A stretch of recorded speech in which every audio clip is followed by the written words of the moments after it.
jpp.com. Nonprofits hire me to create impact and inspire belonging through ethical volunteer engagement frameworks.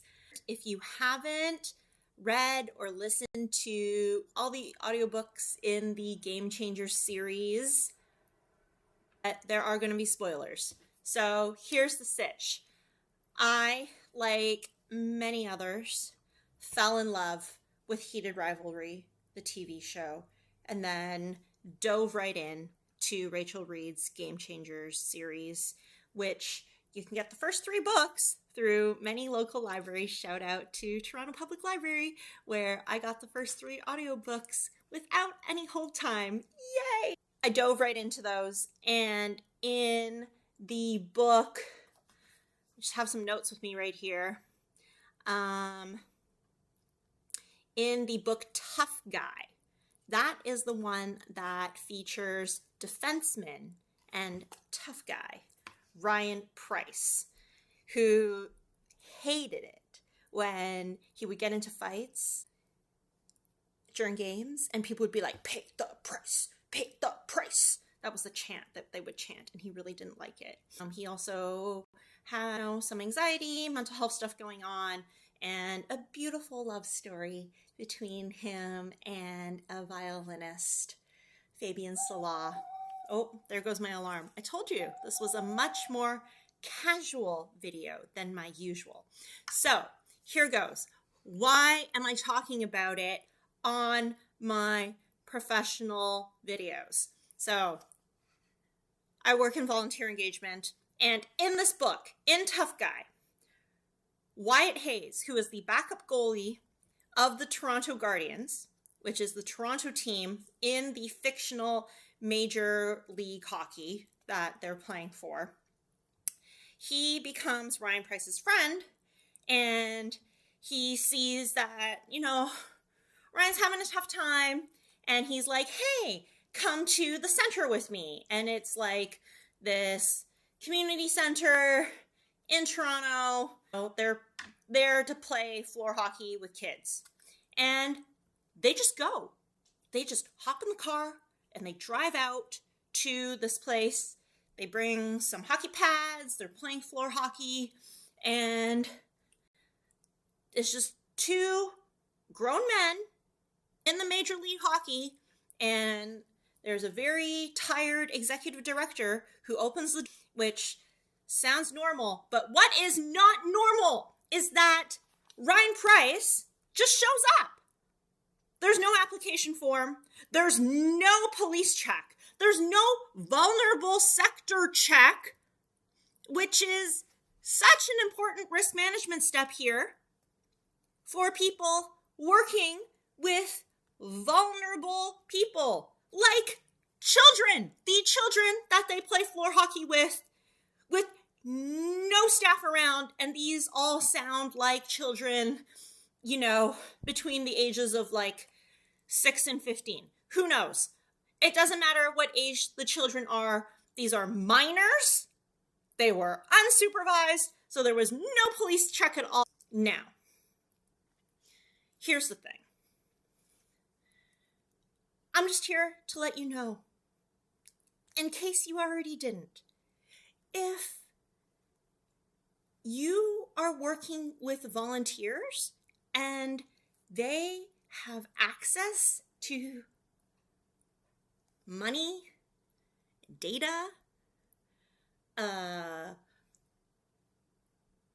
cars, potentially, that are owned by your organization, to clients or community members who are considered vulnerable. So that includes people with disabilities, seniors, children. It's really important that you make sure police check and vulnerable sector check. So that's my tip all, because here's the sitch. Ryan Price and Wyatt Hayes, yeah, they're not the most, they're not Shane Hollander and Ilya Rosenhoff, right? They're not draft pick number 1 and 2, but they're still famous Major League Hockey players. They're celebrity. it doesn't matter if someone is a celebrity or famous or they're a name, because we treat people across the board for the same position the same.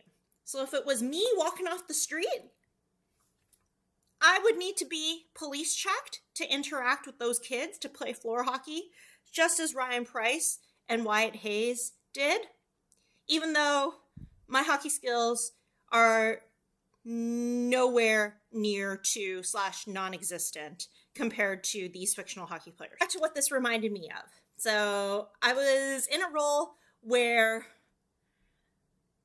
I was working on something where there were some celebrities that were involved. And one of my colleagues at the time was really adamant that we do not ask these celebrities to fill out a form or do any sort of screening, because that would be so offensive to them. And my response was, people fill out forms all the time. And if you have status, money, power, celebrity, whatever it is, maybe you're not that person filling out the form. Maybe you have someone to do that for you. And it doesn't matter whether you are a celebrity or not. We should treat people who are wanting to be part of the organization in the same way, the same. Of course, accounting for things like accessibility accommodations, in which case this was not bypassing asking them to fill out any forms, was not about, accommodating for accessibility. It was about making them happy, making their lives really smooth, making everything super frictionless, which is such a buzzword in our society these days. But at the end of the day, nonprofits have a duty of care legally and ethically. And here's my last spoiler, okay? In that same book, Tough Guy, and in some of the other books in the Game Changers series, there is a Major League Hockey player who is accused of sexual assault and then arrested for it. So if all these Major League Hockey players are just walking around and being like, I want to visit a children's hospital, I want to go to a community center, play hockey for kids, I want to volunteer at Shane and Ilya's summer hockey camp to raise money for mental health, but I'm not going to go through any screening because I'm a Major League Hockey player. Yeah, that's not cool. And that's the end of my casual chat with you today. Thank you so much. I'm Jessica from learnwithjpp.com, and I will see you at the cottage.